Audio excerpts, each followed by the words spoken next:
묵상기도하심으로 새벽 예배를 시작하겠습니다. 하나님 감사합니다. 오늘 이 아침에도 주의 앞에 예배할 수 있는 은혜 주시고 또 예배함으로 이 하루를 시작해 하심을 감사합니다. 오늘 이 하루가 하나님 앞에 드려지는 삶의 제사가 되게 하시고 우리를 위해서 일하시고 준비하시는 여호와 이레 하나님의 세밀한 손길을 누리는 하루가 되게 하여 주옵소서. 모든 염려와 근심을 온전히 주께 맡기게 하시고 주님이 우리를 위해서 일하시고 싸우심을 누리는 하루가 되도록 인도하여 주옵소서. 예수님의 이름으로 기도합니다. 아멘. 찬송가 70장 드리겠습니다.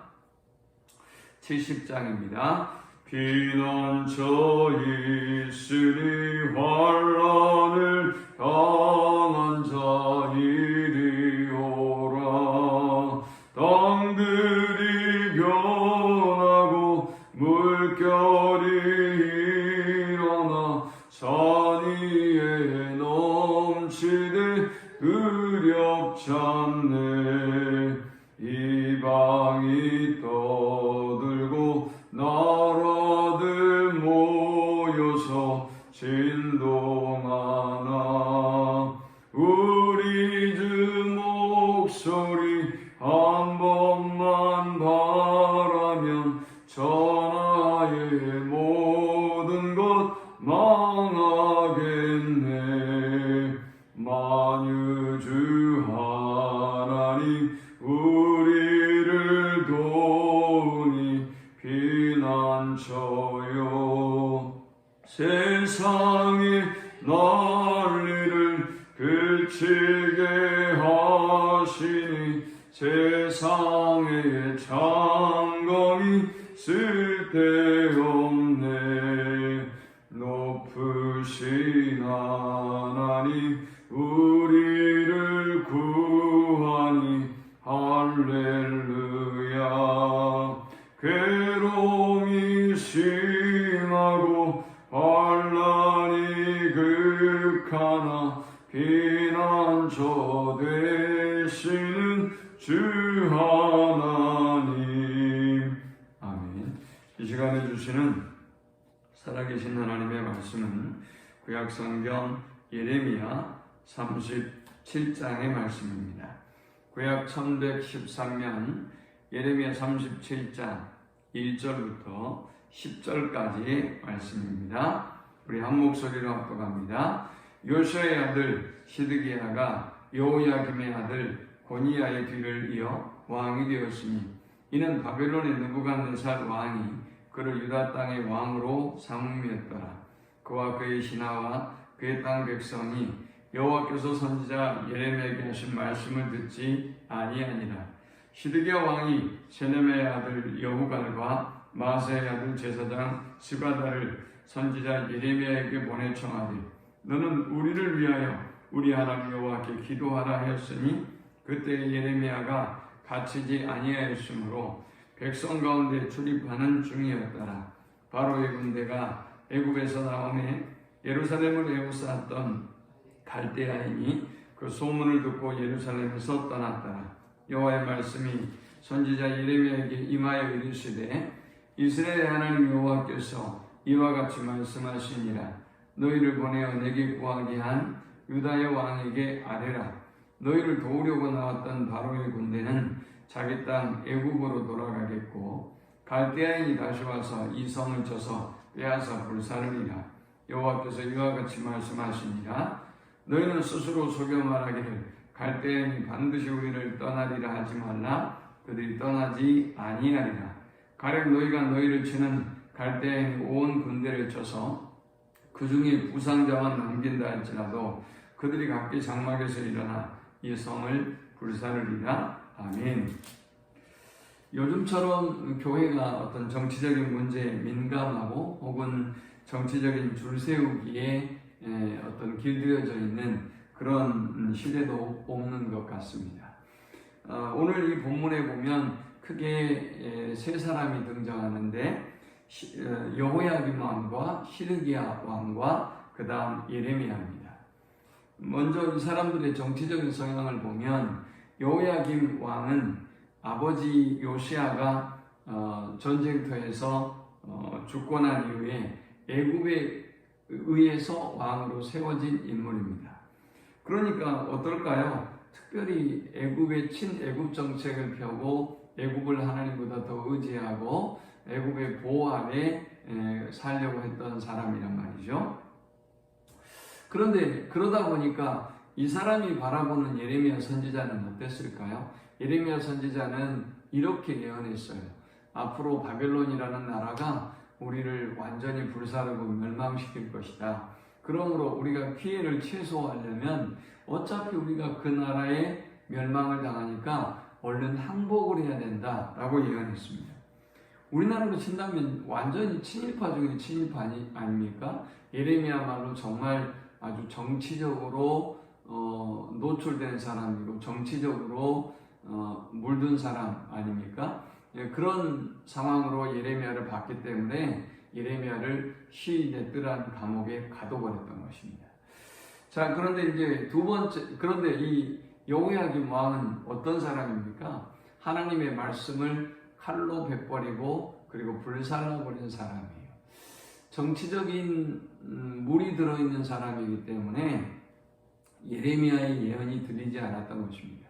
예레미야의 예언이 정치적인 예언으로 들리고 자기와 반대된 편에 선 정치에 물든 선지자 정도로 보았기 때문에 그가 예언한 예언을 아예 칼로 베버리고 불살라버릴 수 있었던 것입니다.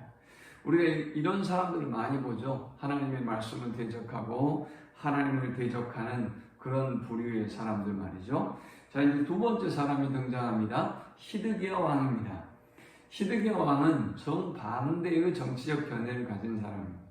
이 사람은 바벨론에 의해서 세워진 사람이에요.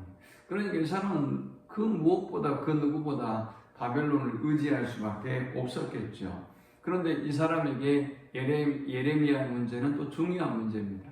그런데 예레미야가 뭐라고 예언했어요? 친바벨론적인 예언을 하는 것 같아요. 표면적으로 보면 바벨론이 힘이 셉니다. 그러므로 우리가 바벨론에 항복해야 됩니다. 바벨론에 의해서 우리가 멸망할 겁니다. 바벨론 편을 들어주는 것 같으니까 이 시드기야 왕이 예레미야를 석방해 줍니다. 그러고 나서 예레미야에게 부탁을 하죠. 3절에 보니까 당신이 우리를 위해서 기도해달라고 부탁합니다. 세상에 이런 사람들 많이 있잖아요. 자기들은 기도 안 하면서 자기들은 예수 안 믿으면서 나를 위해서 기도해 주세요 라고 하는 사람들이 있어요. 바로 시드기야 왕이 그런 사람이었습니다. 그런데 이 시드기야가 조금 시간이 지나면서 바벨론을 등지고 애굽을 의지하게 됩니다. 그래서 애굽과 더불어서 유다의 진격을 해오는 그런 일을 합니다. 자, 그러다 보니까 이제 어떤 상황이 벌어지겠습니까? 다시 이제 신애굽파가 득세하게 되었습니다. 그러니까 예레미야는 또 위태로워지게 된 것이죠. 그리고 이제 그 바벨론 군사가 일시적으로 잠깐 애굽을 의지해서 힘을 모으게 될 때 일시적으로 잠깐 떠났어요. 그때 하나님의 말씀을 있는 그대로 전하는 것은 예레미야에게 매우 위협적인 일이고 두려운 일이었을 것입니다. 그런데 7절, 8절에 보니까 예레미야는 그들에게 하나님의 말씀을 있는 그대로 전합니다. 그들이 물러간 것 같지만 다시 옵니다. 그리고 그들에 의해서 우리는 불살라지고 멸망하게 될 것입니다. 라고 말합니다. 자, 이제 두 번째 인물이었던 시드기야의 입장에서 우리가 서본다면 어떨까요? 기웃기웃 거리는 거죠. 힘이 있어 배고 돈이 있어 배고 권력이 있어 배고 뭔가 나에게 도움이 될 것 같은 사람이나 나라나 정치적인 집단에 기웃기웃거리며 살아가는 거예요. 이 얼마나 불쌍한 삶입니까?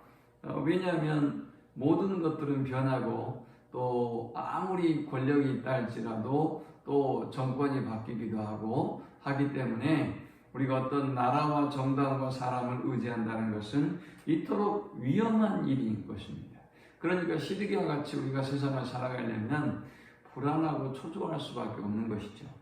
마지막 세 번째 인물입니다. 예레미야입니다. 예레미야는 시종일관 예레미야서를 시작하면서부터 바벨론에 항복해야 된다라고 끊임없이 예언했던 사람입니다. 그러니까 표면적으로 보면 이 사람은 정치에 물든 선지자가 보였을 것입니다.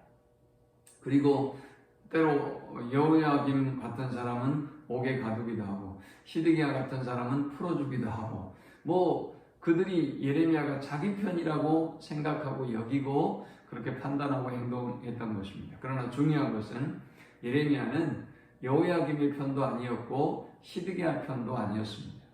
예레미야는 오직 하나님의 편이었고 하나님의 종이었기 때문에 자신이 어떤 상황과 사람을 고려하는 것이 아니라 하나님의 말씀을 있는 그대로 선포한 것입니다. 그러므로 우리가 이 말씀을 기억하면서 정치적인 입장을 강요받고 있고 때로는 우리가 어떤 여당이든 야당이든 행정부이든 어디든 우리가 어떤 비판할 수도 있고 또 잘했다고 칭찬할 수도 있는데 그것이 마치 정치적인 입장처럼 받아들이는 사람들도 있고 또 막 비난하고 정죄하고 하는 경우를 우리가 흔히 봅니다. 그러나 우리는 진리의 편에 서서 오직 하나님의 말씀의 편에 서서 하나님의 말씀을 전하고 또 영혼을 살리는 일에 힘써야 될 줄 믿습니다.